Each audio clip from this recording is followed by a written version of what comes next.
Welcome everyone to Our Narrow Way.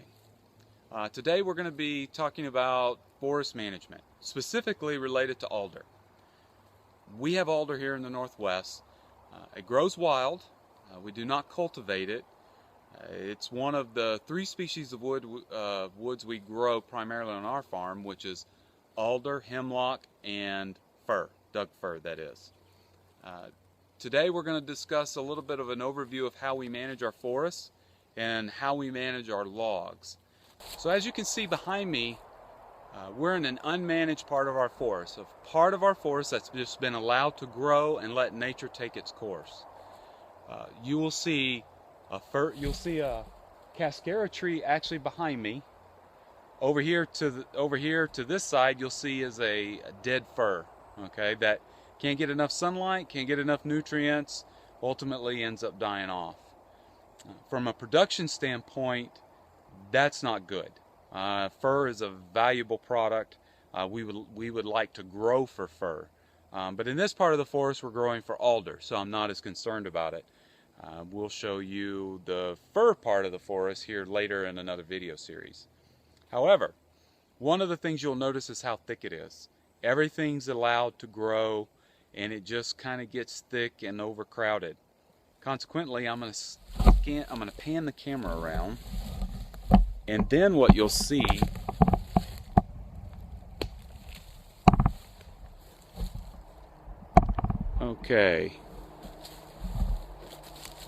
now you'll see multiple trees, such as these three that grow out of one stump. We typically do not like that, because you end up having three really small trees instead of one bigger tree that's much nicer. Okay, so this tree is about 5 inches in diameter, this tree is about 6 inches in diameter, and this tree is about 3 inches in diameter, and it's about 25 years old, which is not great. What we will do is come in here when we manage this part of the forest in the fall. We will cut this one off. Most likely we will cut this one off as well. Okay, by doing that, we leave the bigger, better tree to grow. That part of the stump will die off a little bit, but the other one will probably survive, and then it will grow much faster, at a much faster rate. So this tree is located about 15 feet from the three trees that were kind of one bunch and just a few seconds ago in the video. This one's only located about 15 feet away. Okay, now this tree is almost, and if I take out my logger's tape, this tree is almost 12 inches in diameter. Okay, so we had 5, 6, that's 11, and 3.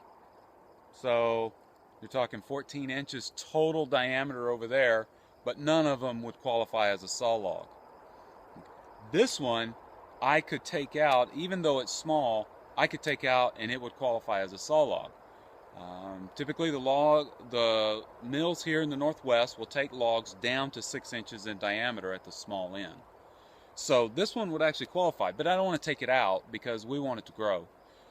One thing about trees is that as they get bigger, they put on more board feet exponentially, just because not only are they getting bigger on each side, but it goes all the way around, and board feet is calculated based on the diameter of the tree. So as it gets bigger, it exponentially puts on more board feet. So the tree will put on most of its board feet in the latter quarter of its life from the time you harvest it. So we're going to leave this one. This is a good tree. We're going to leave it. But those other ones I showed you earlier in the video, we're going to take out the two small ones. And by doing that, it'll allow it to grow. Now we're on the side of the forest where we manage. And if you'll look past me, it's much clearer. So on the other side of the road, you couldn't see more than about 20 feet. And down here, we can see and the camera doesn't do it justice, we can see for about 75, 80 yards. That's a big difference. It allows our base trees to grow while controlling the understories. Okay, this is the same tree that I just showed you that's roughly about 12 inches in diameter. And one of the things that we try to look for in a good saw log is that we want it to be relatively blemish free as we go all the way up the tree. Okay? Only until we get to the last quarter do we want there to be limbs on it. And if I scroll all the way up, you can see that the majority of the limbs are at the very top, and maybe that limb right there, a couple of those limbs, that's about 30-35 feet up. Okay? So as I scroll back down, we see that it's relatively free of limbs.